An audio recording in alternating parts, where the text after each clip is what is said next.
Jenis CB yang ketiga yaitu ada SF6 CB. Jadi kita lihat di sini SF6 circuit breaker merupakan jenis CB yang menggunakan gas sulfur hexafluorida atau kita kenal dengan istilah gas SF6 yang digunakan untuk media pendinginan busur. Gas SF6 ini dia memiliki sifat isolasi yang sangat baik dan juga memiliki elektronegativitas yang cukup tinggi, dan oleh karenanya dia dapat memiliki afinitas yang tinggi juga untuk menyerap elektron bebas. Seperti yang kita ketahui bahwa mobilitas partikel bermuatan itu sangat bertanggung jawab untuk mengalirkan arus melalui gas. Nah, oleh karena itu, untuk partikel bermuatan yang lebih berat dan kurang bergerak dalam gas SF6 ini, dia memperoleh kekuatan dielektrik yang sangat tinggi. Selain itu, tidak hanya gas memiliki kekuatan dielektrik yang baik, tetapi dia juga memiliki sifat unik, yaitu rekombinasi cepat setelah busurnya dihilangkan. Gas juga dia memiliki sifat perpindahan panas yang sangat baik. Kemudian, karena viskositas gasnya rendah, maka gas SF6 ini dapat secara efisien mentransfer panas melalui konveksi. Masih ingat kan ya apa itu konveksi? Jadi karena kekuatan dielektrik yang tinggi dan efek pendinginan yang tinggi, gas SF6 ini kira-kira 100 kali lebih efektif dijadikan sebagai media pendingin busur daripada menggunakan media udara. Nah, karena sifat unik dari gasnya, maka CB SF6 ini digunakan dalam rangkaian lengkap sistem tenaga listrik mulai dari tegangan menengah sampai tegangan tinggi. Bahkan mencapai tegangan ekstra tinggi itu bisa di atas 800 kV. Jadi sekali lagi, SF6 circuit breaker ini merupakan CB yang menggunakan gas SF6 untuk media pendinginan busur. Nah, gas SF6 ini merupakan gas elektronegatif yang dia itu memiliki kecenderungan kuat untuk menyerap elektron bebas. Dibandingkan dengan jenis CB lainnya, CB jenis SF6 ini dia telah terbukti sangat efektif untuk daya dan layanan tegangan tinggi.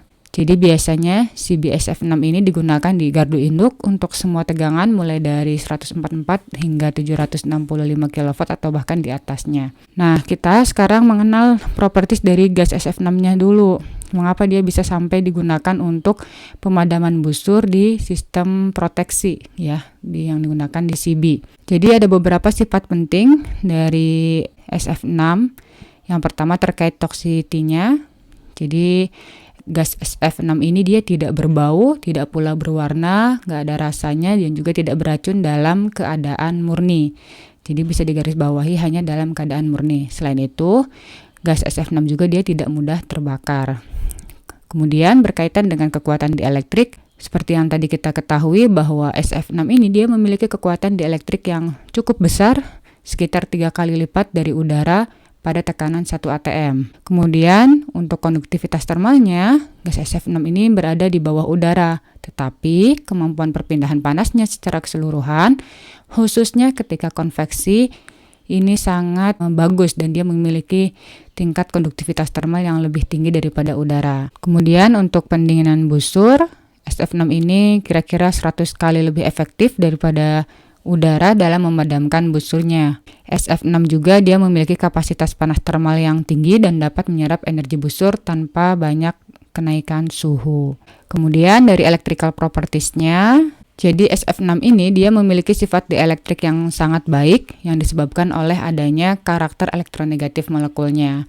Hal ini memiliki kecenderungan yang jelas untuk menangkap elektron bebas dan membentuk ion berat. Nah, karena kemampuan pendinginan busur SF6, maka korona dan busur di SF6 ini tidak terjadi sampai melewati tingkat tegangan tertentu yang dapat menimbulkan korona dan juga busur di udara. SF6 juga perlahan akan terurai kalau terkena korona terus-menerus. Kemudian untuk chemical properties, SF6 ini sepenuhnya dia memenuhi persyaratan valensi molekul belerang.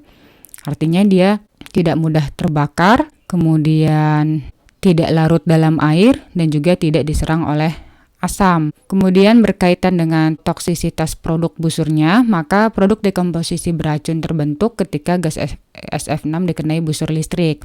Jadi kalau dalam kondisi murni, gas SF6 ini dia tidak berbahaya. Seperti yang atas tadi ya, dia tidak berwarna, tidak berbahaya, tidak berasa, dan juga tidak beracun. Tetapi ketika dikenai busur listrik, maka produk dekomposisi ini akan menjadi beracun. Produk dekomposisinya ini merupakan fluorida logam dan membentuk bubuk putih atau coklat biasanya. Gas beracun ini biasanya memiliki bau khas seperti telur yang busuk. Selain itu ini ada tambahan terkait properties dari SF6-nya. Jadi sekali lagi bahwa gas SF6 itu dia tidak berwarna, tidak berbau, tidak beracun, dan tidak mudah terbakar dalam kondisi murni. Kemudian dia juga memiliki sifat yang sangat stabil dan lembab dan kerapatannya 5 kali lipat daripada udara. SF6 juga dia memiliki konduktivitas termal yang lebih baik daripada udara dan membantu pendinginan bagian pembawa arus yang lebih baik. Kemudian yang menjadi propertis penting juga sekali lagi gas SF6 ini sangat elektronegatif, yang berarti elektron bebas ini mudah dikeluarkan dari pelepasan dengan pembentukan ion negatifnya. Selain itu dia juga 100 kali lebih efektif dibandingkan dengan media pendinginan busur yang lain dan kekuatan dieлекtriknya bisa mencapai 2,5 kali lipat dari udara atau 3 kali lipat bahkan. Kemudian pada tekanan yang tinggi biasanya kekuatan elektrik gas pun akan meningkat. Pada CbSF6, kelembaban itu sangat berbahaya karena adanya kombinasi kelembaban dan gas SF6. Maka hidrogen fluorida ini akan terbentuk ketika busur terputus yang dapat menyerang bagian dari Cb itu sendiri. Untuk konstruksinya, jadi CbSF6 dia terdiri dari 2 bagian utama, ada bagian unit pemutus dan juga ada yang berkaitan dengan sistem gasnya. Jadi kalau lihat di slide, di gambar yang atas ini merupakan unit pemutusnya dan yang di bawah ini merupakan skema dari sistem gasnya. Untuk unit interrupter atau unit pemutus, unit ini terdiri dari seperti biasa ya, kalau berkaitan dengan pemutus maka dia ada kontak bergerak dan juga kontak tetap yang terdiri dari satu set bagian pembawa arus dan juga prop busurnya. Dia terhubung ke reservoir gas SF6 dan unit ini terdiri dari ventilasi geser dalam kontak yang bergerak yang memungkinkan gas bertekanan tinggi akan masuk ke tangki utama. Jadi unit pemutus CbSF6 dia terdiri dari 2 bagian utama, yaitu ada kontak tetap dan kontak bergerak yang tertutup dalam sebuah ruangan. Ruangan ini biasanya disebut sebagai ruang interupsi busur yang isinya tentunya adalah gas SF6. Nah, ketika kontak pemutus dibuka, maka mekanisme katup memungkinkan gas SF6 bertekanan tinggi dari reservoir akan mengalir menuju ruang interupsi busurnya. Ini kalau kontak pemutusnya dibuka, artinya kalau terjadi gangguan. Nah, kontak tetap ini merupakan kontak pembawa arus silinder berongga yang dilengkapi dengan tanduk busur, sedangkan kontak yang bergerak ini dia merupakan silinder berongga juga dengan lubang persegi panjang yang ada di sisinya. Bisa dilihat pada gambar. Lubang-lubang tersebut memungkinkan gas SF6 keluar melaluinya setelah mengalir di sepanjang dan melintasi busur. Konstruksi yang kedua itu berkaitan dengan sistem gas. Jadi sistem gas sirkuit tertutup ini digunakan di CbSF6. Gas SF6 seperti yang kita ketahui ini sangat mahal sehingga direklamasi setelah setiap operasi. Unit ini terdiri dari ruang bertekanan rendah dan tinggi dengan alarm tekanan rendah bersama dengan adanya saklar peringatan. Ketika tekanan gas sangat rendah karena adanya kekuatan dieelektrik gas berkurang dan kemampuan pemadaman busur pemutus terancam, maka sistem ini akan memberikan alarm peringatan. Berkaitan dengan sistem gas, karena tekanan gasnya ini sangat tinggi, maka banyak perhatian yang harus dilakukan untuk mencegah kebocoran gas pada sambungan dengan menyediakan pensekalaan yang sempurna. Sekarang kita masuk ke prinsip kerja dari SF6, kita langsung saja ke sini. Jadi dalam kondisi normal seperti biasa CB ini kontaknya tertutup. Nah, pada posisi CB tertutup, maka kontak tetap akan dikelilingi oleh gas SF6 dengan tekanan sekitar 2,8 kg per cm kuadrat. Berbeda ketika terjadi kesalahan dalam sistem, maka kontaknya itu akan ditarik terpisah dan busur terjadi di antara mereka. Perpindahan kontak bergerak ini disinkronkan dengan katup yang nantinya akan memasuki gas SF6 bertekanan tinggi di ruang pemutus busur pada tekanan 16 kg per cm kuadrat. Aliran tekanan tinggi dari gas SF6 ini dengan cepat menyerap elektron bebas di jalur busurnya dan tentu dia akan membentuk ion negatif bergerak yang tidak efektif sebagai pembawa muatan. Hasilnya adalah media antara kontak tersebut dengan cepat akan membangun kekuatan dieelektrik yang tinggi. Nah, hal inilah yang menyebabkan busur dapat dipadamkan. Setelah operasi pemutus, yaitu artinya setelah pemadaman busur di CB, maka katup ditutup oleh aksi tertentu yang dilakukan oleh satu set pegas. Gas SF6 ini dia menyerap elektron bebas di jalur busur dan membentuk ion yang tidak bertindak sebagai pembawa muatan. Ion-ion ini dia meningkatkan kekuatan dielektrik gas dan karenanya busur dapat padam. Proses tersebut dapat mengurangi tekanan gas SF6 hingga 3 kg per cm kuadrat sehingga dia dapat disimpan di reservoir bertekanan rendah. Nah, gas bertekanan rendah ini dia ditarik kembali ke reservoir bertekanan tinggi untuk nantinya digunakan kembali. CBSF6 ini sebetulnya telah dikembangkan oleh beberapa produsen dan beberapa desain telah muncul. Namun jenis CBSF6 ini secara umum dapat diidentifikasi secara luas dan terbagi menjadi dua tipe. Yang pertama ada tipe tekanan ganda, yang kedua adalah tipe tekanan tunggal. Dalam CBSF6 tipe tekanan ganda, gas dari sistem tekanan tinggi ini dilepaskan ke sistem tekanan rendah melalui nozzle selama proses pemadaman busur. Sistem tipe tekanan ganda dia bekerja dengan dasar yang sangat mirip dengan desain ledakan udara atau air blast circuit breaker dan dimodifikasi untuk membuat sistem loop tertutup untuk adanya gas buang. Setelah busur dipadamkan, gas dalam reservoir bertekanan rendah ini akan disaring, dikompresi, dan kemudian disimpan di reservoir bertekanan tinggi untuk digunakan lebih lanjut. Selain itu, pemanas juga dipasang untuk memastikan gas tidak menjadi cair pada suhu rendah yang akan membuat medium tidak dapat digunakan sebagai interupsi. Kemudian yang kedua yaitu jenis tekanan tunggal. Jadi pada CBSF6 tipe tekanan tunggal, gas SF6-nya ini akan dikompresi oleh sistem silinder bergerak dan dilepaskan melalui nozzle saat pemadaman busur. Sebetulnya desain yang single ini dia lebih populer daripada desain yang double. Jadi desain yang tipe ganda itu sebetulnya sudah usang dan sudah lama tidak digunakan. Kemudian terkait rancangan atau desain SF6CB ini ada 3. Ada yang live tank, ada dead tank, dan juga grounded tank. Jadi kalau yang pertama, ini CB tipe tangki hidup. Tangki hidup berarti gangguan terjadi di selungkup yang berada pada potensial saluran. CB SF6 ini akan memiliki ruang interupsi yang dipasang pada isolator dan berada pada potensial salurannya. Pemutus dengan desain modular seperti ini, dia dapat dihubungkan secara seri untuk beroperasi pada tingkat tegangan yang lebih tinggi lagi. Jadi kita lihat live tank-nya itu ada di gambar sebelah kiri. Kemudian yang kedua yaitu CB tangki mati. Jadi tangki mati ini artinya bahwa gangguan terjadi di chamber yang di grounded. Kemudian trafo saat ini terletak di kedua sisi pemutusan. Pada CB jenis ini, maka pemeliharaan interupsi dilakukan di permukaan tanah dan ketahanan seismiknya lebih baik daripada pemutus sirkuit dengan desain tangki hidup. Kekurangan dari tipe tangki mati ini dia membutuhkan lebih banyak gas isolasi untuk memberikan jumlah isolasi yang tepat antara interupsi dan juga penutup tangki yang di grounded. Tangki mati modular ini telah dikembangkan secara khusus untuk integrasi sistem GI berinsulasi SF6. Seperti yang kita lihat ada di gambar sebelah kanan.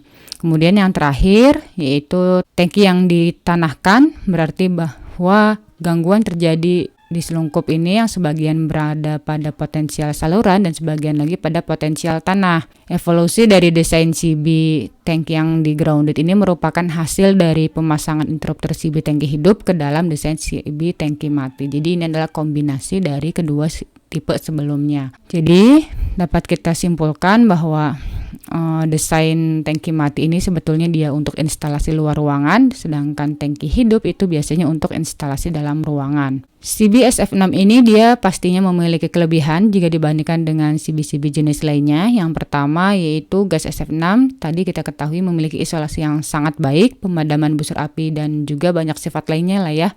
Artinya SF6 ini dia memiliki kelebihan-kelebihan sehingga memberikan keuntungan terbesar untuk CBSF6-nya. Yang kedua, gas SF6 seperti yang kita ketahui pula dia tidak mudah terbakar dan stabil secara kimiawi sehingga produk pengerainya ini tidak mudah meledak dan karenanya tidak ada risiko kebakaran ataupun ledakan. Kemudian jarak bebas listrik sangat berkurang karena kekuatan dielektrik SF6 ini sangat tinggi dan kinerjanya juga tidak terpengaruh oleh variasi kondisi atmosfer. Selain itu, CBSF6 ini juga memberikan operasi yang tanpa suara, artinya noiseless, dan tidak ada masalah tegangan berlebih. Selain itu, tidak ada pengurangan kekuatan dielektrik karena tidak ada partikel karbon yang terbentuk selama arcing. Kemudian dia juga membutuhkan lebih sedikit perawatan dan tidak perlu sistem udara tekan yang lebih mahal. Selain itu, SF6 juga dia sebetulnya melakukan berbagai tugas seperti membersihkan gangguan saluran pendek, switching, membuka saluran transmisi tanpa beban, reaktor trafo, dan lain-lainnya tanpa adanya masalah. Kemudian SF6CB ini dia memiliki waktu arcing yang sangat singkat, oleh karena itu gas SF6 dapat digunakan di gardu dengan insulasi gas. Seperti biasa, di balik kelebihan-kelebihan tadi pastinya ada kekurangan dari setiap CB. Untuk kekurangan atau kelemahan dari CB SF6 ini ada sekitar 4 poin. Yang pertama itu bahwa gas SF6 dia mencekik sampai batas tertentu. Dalam kasus kebocoran di tangki pemutus, gas SF6 ini akan lebih berat daripada udara tentunya, dan karenanya SF6 akan mengendap di sekitarnya dan juga dapat menyebabkan mati lemas bagi personil yang beroperasi. Yang kedua, kelemahannya yaitu masuknya uap air di tangki pemutus SF6 ini tentunya sangat berbahaya bagi pemutus dan juga dapat menyebabkan beberapa kegagalan. Jadi sangat hati-hati, khawatir kalau misalkan ada uap air masuk. Yang ketiga, bagian internalnya ini perlu dibersihkan selama perawatan berkala di bawah lingkungan yang bersih dan kering. Dan terakhir, fasilitas khusus tersebut diperlukan untuk transportasi dan juga pemeliharaan kualitas gas. Namun secara umum sebetulnya kelemahan yang paling penting gitu ya dari SF6CB ini dibandingkan dengan CB jenis lainnya yaitu terkait biaya. Jadi biaya untuk CB SF6 ini sangat tinggi meskipun memang biayanya udah mulai menurun beberapa tahun terakhir ini ya. Selanjutnya ini ada tambahan dari kelemahan CB SF6. Yang pertama ini terkait biaya, tadi sudah kita bahas. Yang kedua, dia dapat menghasilkan produk sampingan yang berbahaya dari adanya dekomposisi. Kemudian selanjutnya, sambungan yang tidak sempurna pada CB SF6 ini menyebabkan kebocoran gas SF6 sehingga perangkat pemantauan ini harus terus-menerus diperlukan. Yang selanjutnya, gas SF6 yang sudah dikenai busur atau sudah terjadi arcing, dia akan menjadi beracun dan tentunya tidak boleh terhirup oleh kita. Kemudian, meskipun SF6 dalam bentuk murni ini tidak beracun, tetapi dia tidak dapat mendukung kehidupan kita. Dan oleh karena itu, dapat menjadi bahaya pernapasan kalau dia itu terkumpul. Karena lebih berat daripada udara. Biasanya dapat terkumpul di dekat tanah, di parit atau sistem drainase misalnya. Selanjutnya, terkait paparan produk sampingan padat, maka kalau dia terhirup ini akan mengiritasi kulit dan juga mata, hidung, tenggorokan, paru-paru, dan lain sebagainya. Kemudian yang terakhir tentunya diperlukan fasilitas khusus untuk pengangkutan gas, transfer gas, dan juga untuk menjaga kualitas gas. Karena penurunan kualitas gas ini tentunya akan mempengaruhi kinerja dan karenanya keandalan CB-nya ini nanti akan berpengaruh juga. Dan terakhir terkait safety dan juga maintenance dari SF6CB, jadi pemeliharaan CB SF6 ini diperlukan pastinya karena pentingnya untuk pergantian rutin dan juga untuk perlindungan peralatan lainnya juga. Pemutus yang tetap menganggur selama 6 bulan atau lebih ini harus dilakukan untuk membuka dan juga menutup beberapa kali secara berturut-turut yang bertujuan untuk verifikasi pengoperasian yang benar dan menghilangkan akumulasi debu ataupun benda asing pada bagian dan kontak yang bergeraknya. Meskipun SF6 murni tidak beracun, ia tidak mengandung oksigen dan karenanya dia tidak akan mendukung kehidupan. Selain itu, kepadatan SF6 yang tinggi, artinya 5 kali lipat dari udara, berarti bahwa kebocoran apapun akan cenderung menyebabkan gas menumpuk di area yang lebih rendah, seperti di parit kabel, dan juga operator ini harus disadarkan akan bahaya mati lemas ketika menghirup gas SF6 yang beracun. Tetapi campuran 20% oksigen dan 80% SF6 sebetulnya dia dapat dihirup dengan aman. Dan campuran tersebut telah digunakan dalam berbagai eksperimen laboratorium pada manusia selama studi aerodinamika di paru-paru. Busur di SF6 dia akan menghasilkan fluorida belerang yang lebih rendah yang berbentuk gas dan juga beracun. Selain itu, gas memiliki bau yang tidak sedap, yang sangat menyengat, yang memberikan peringatan yang membadai tentang keberadaan mereka. Jadi kita tahu ketika adanya gas bocor atau misalkan adanya gas SF6 karena baunya yang sangat menyengat. Nah, seperti yang tadi disebutkan, fluorida logam dalam bentuk debu halus juga diproduksi dalam proses interupsi. Jadi fluorida ini dia sangat mengiritasi dan oleh karena itu sebagian besar produsen merekomendasikan untuk mengenakan masker debu, kemudian kacamata dan sarung tangan plastik selama maintenance interupsi. Kemudian terkait masa pakai, CB SF6 ini dia memiliki masa pakai yang sangat lama. Dalam sebagian besar kasus, kontak dan nozzle ini tidak perlu diganti, sehingga meminimalkan masalah perawatan. Meskipun pemeriksaan rutin berkala pada keasaman gas ini tetap diperlukan untuk memastikan bahwa zat penyerap masih aktif dan juga efisien untuk digunakan sebagai pemutus sirkuit.